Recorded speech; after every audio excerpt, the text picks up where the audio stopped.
बिस्मिल्लाहिर्रहमानिर्रहीम अस्सलाम वालेकुम। की हाल है दोस्तों? ठीक ठाक हो? जिथे भी रहो अल्लाह पाक तुहाडे ते अपनी करम नवाजियां रखे। पाकिस्तान नूं इस वक्त बड़ियां खुशखबरियां मिलदियां पईयां ते अज उन्हां दा तस्करा करांगे। ते ਉਹ तस्करा करन तो पहलों तुहाडे अगे अपील है कि चैनल नूं सबसक्राइब कर लो ते घंटी दे बटन नूं जरूर दबाना, क्योंकि सारियां खबरां ओहदे थ्रू ही आनियां है, ਉਹ ਹੀ ਨੋਟੀਫਿਕੇਸ਼ਨ ਦਿੰਦੀ ਹੈ।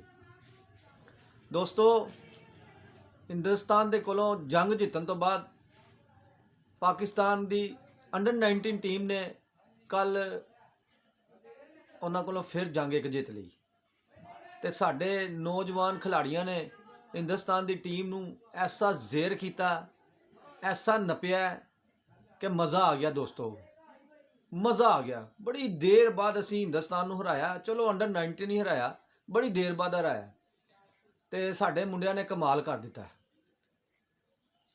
तो शहबाज शरीफ ने भी कमाल कर दिता तो मोहसिन नकवी खुदा दी कसमें मज़ा आ गया, चस पवा दी वास्ते गया ना, खुदा दी कसमें इंज लग्या जिमें तेरा पुत्र अपना हस्पताल दाखिल है तो तू इंज दौड़ा दौड़ा गया और जाके तू पता लिया तो तू उत्थे जाके हस्पताल दे जितना अमला सी उन्होंने कहा कि फौरी तौर के उत्ते पूरा चैक रखो तो कसमें मज़ा पै गया। 50 लाख रुपया तू भी दिता है तो ये कुछ भी नहीं, साढ़े मुंडिया ने हाले बड़ा अगे काम करना है वे, इंशाअल्लाह ताला होर भी जीतां आउणगियां। यह सिलसिला साडा अल्लाह पाक ने करम किया है कि तुर पिया वे। हुण साडी ए टीम भी कोई ना कोई कमाल विखाएगी तो सरफराज साहब तुहानूं भी सलूट है तो पूरी टीम नूं भी सलूट है। ਉਹ ਭਾਈ ਜਿੱਥੇ ਤੇਰਾ ਪੈਰ ਪੈਂਦਾ ਉੱਥੇ ਹੀ ਖੈਰ ਹੋ ਜਾਂਦੀ ਏ। ਅੱਗੇ ਵੀ ਤੂੰ ਹੀ 2-3 ਵਾਰੀ ਸਾਨੂੰ ਜਿਤਾਇਆ ਤੇ ਹੁਣ ਵੀ ਤੂੰ ਹੀ ਸਾਨੂੰ ਜਿਤਾਇਆ, ਤੂੰ ਨਾਲ ਸਾਂ ਤੇ ਭਾਈ ਕੰਮ ਪੈ ਗਿਆ। ਤੇ ਬਾਕੀ ਪਾਕਿਸਤਾਨ ਦੇ ਦੂਸਰੀ ਖੁਸ਼ਖਬਰੀ ਤੁਹਾਨੂੰ ਦਿੰਦੇ ਆ ਕਿ ਜ਼ਬਰਦਸਤ ਕਿਸਮ ਦੇ ਜਿਹੜਾ ਨਾ ਪਾਕਿਸਤਾਨ ਦੇ ਉੱਤੇ ਅੱਲਾਹ ਪਾਕ ਨੇ ਕਰਮ ਕੀਤਾ ਹੋਇਆ। ਸਾਨੂੰ ਸਜਦਾ ਸ਼ੁਕਰ ਕਰਨਾ ਚਾਹੀਦਾ ਹੈ, ਅੱਲਾਹ ਦਾ ਸ਼ੁਕਰ ਅਦਾ ਕਰਨਾ ਚਾਹੀਦਾ ਹੈ।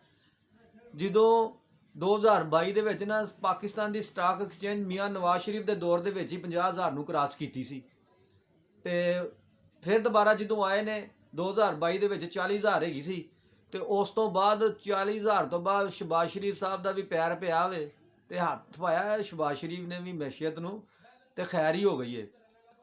ਅਸੀਂ ਰਿਕਾਰਡ ਤੇ ਰਿਕਾਰਡ ਬਣਾਈ ਜਾ ਰਹੇ ਹਾਂ। ਅਸੀਂ ਕੀ ਬਣਾਉਣਾ ਹੈ, ਅੱਲਾ ਦਾ ਕਰਮ ਹੋ ਰਿਹਾ ਹੈ, ਰਿਕਾਰਡ ਤੇ ਰਿਕਾਰਡ ਬਣਦੇ ਪਏ ਨੇ ਤੇ ਅੱਜ 1,71,000 ਦੇ ਉੱਤੇ ਰਿਕਾਰਡ ਪਹੁੰਚ ਗਿਆ ਜੇ ਭਾਜੀ। ਤੇ ਇਹ ਹਾਲੇ ਪੂਰੀ ਦੁਨੀਆ ਦਾ ਇਤਮਾਦ ਪਾਕਿਸਤਾਨ ਦੇ ਉੱਤੇ ਬਣਦਾ ਪਿਆ ਜੇ ਤੇ ਜਿਸ ਬਾਹਰ ਦੇ ਲੋਕੀ ਤੇ ਪਾਕਿਸਤਾਨ ਦੇ ਲੋਕਾਂ ਦਾ ਪੂਰਾ ਇਤਮਾਦ ਹੋ ਗਿਆ ਨਾ ਤੇ ਇਹਨੇ ਜਿਹੜਾ ਨਾ ਭਾਈ 5 ਲੱਖ ਵੀ ਕ੍ਰਾਸ ਕਰ ਜਾਣਾ ਜੇ ਤੇ ਉਹ ਦਿਨ ਦੂਰ ਨਹੀਂ ਜੇਗਾ। ਇਸ ਟਾਈਮ ਪੂਰੀ ਦੁਨੀਆ ਪਾਕਿਸਤਾਨ ਤੇ ਹਿੰਦੁਸਤਾਨ ਦੀ ਜੰਗ ਤੋਂ ਬਾਅਦ ਜਿਹੜਾ ਇਤਮਾਦ ਪਾਕਿਸਤਾਨ ਤੇ ਕੀਤਾ ਜਾ ਰਿਹਾ ਨਾ ਉਹ ਬੜਾ ਹੀ ਜ਼ਬਰਦਸਤ ਕਿਸਮ ਦਾ ਹੈ। ਫੀਲਡ ਮਾਰਸ਼ਲ ਆਸਮ ਮਨੀਰ ਔਰ ਮੀਆਂ ਸ਼ਹਬਾਜ਼ ਸ਼ਰੀਫ ਮਿਲ ਕੇ ਜਿਹੜਾ ਕੰਮ ਕਰਦੇ ਪਏ ਨੇ, ਅੱਲਾ ਦੀ ਕਸਮ ਝੱਸ ਪੈ ਰਹੀ ਹੈ। ਪਾਕਿਸਤਾਨੀ ਅਵਾਮ ਦੇ ਉੱਤੇ ਥੋੜਾ ਨਾ ਟਾਈਮ ਹਾਲੇ ਸਖਤ ਚੱਲਦਾ ਪਿਆ, ਲੇਕਿਨ ਜਦੋਂ ਮੁਲਕ ਮਜ਼ਬੂਤ ਹੋ ਜਾਏਗਾ ਤੇ ਫਿਰ ਉਹਦਾ ਨਾਂ ਕੀ ਹੈ, ਇਨਸ਼ਾ ਅੱਲਾਹ ਤਾਲਾ ਸਾਡੇ ਬਾਰੇ 'ਚ ਵੀ ਇਹ ਸੋਚਣਗੇ ਤੇ ਜੇ ਨਹੀਂ ਸੋਚਣਗੇ तो फिर असी भी झंडी करा देवांगे, असी भी कोई नहीं कुछ देवांगे। लैना की इन्होंने साढ़े को ही वोट तो फिर असी वोट नहीं देवांगे। उम्मीद तो पूरी है कि साढ़े बारे च सोचणगे। पंजाब दे विच बड़े बड़े जबरदस्त किस्म के प्रोजैक्ट लगते पे ने, हाँ जी। तो इस तरह अगर पाकिस्तान वधदा रहा ना तो अल्लाह जानता है कि पाकिस्तान तरक्की कर जाएगा 2026-27 दे विच। पूरी दुनिया साढ़े कोलों जहाज़ मंगती पई है, पूरी दुनिया साढ़े कोलों फाइटर जैट मंगती पई है, पूरी दुनिया साढ़े कोलों असला मंगती पई है और टैंक भी असी किसी लोगों को देने जे। साडा तुर्की दे नाल दोस्ती हो गई जे, साडी अज़रबैजान दे नाल दोस्ती हो गई जे, साडी ईरान दे नाल दोस्ती हो गई जे। असी चाइना दे आयरन ब्रदर अमेरिका तक साडियां तारीफां करदा पिया है, फील्ड मार्शल आसम मनीर दियां तारीफां करदा पिया है कि इन्नी बहादरी दे नाल असी जंग लड़े आ कि असी तुहानूं दस नहीं सकते। अल्लाह ने बड़ा करम किया जे भाजी, अगे चल के होर करम होएगा जे। तो दुआ करो कि पाकिस्तान की आवाम के हालात भी अच्छे होण, पेट्रोल थल्ले आवे, डॉलर थल्ले आवे ਤੇ ਫਿਰ ਮਜ਼ਾ ਆਏਗਾ, ਫਿਰ ਚੱਸ ਆਏਗੀ, ਫਿਰ ਅਸੀਂ ਕਵਾਂਗੇ ਕਿ ਵਾਕਈ ਯਾਰ ਜ਼ਬਰਦਸਤ ਕਿਸਮ ਦਾ ਕੰਮ ਹੋ ਰਿਹਾ ਵੇ।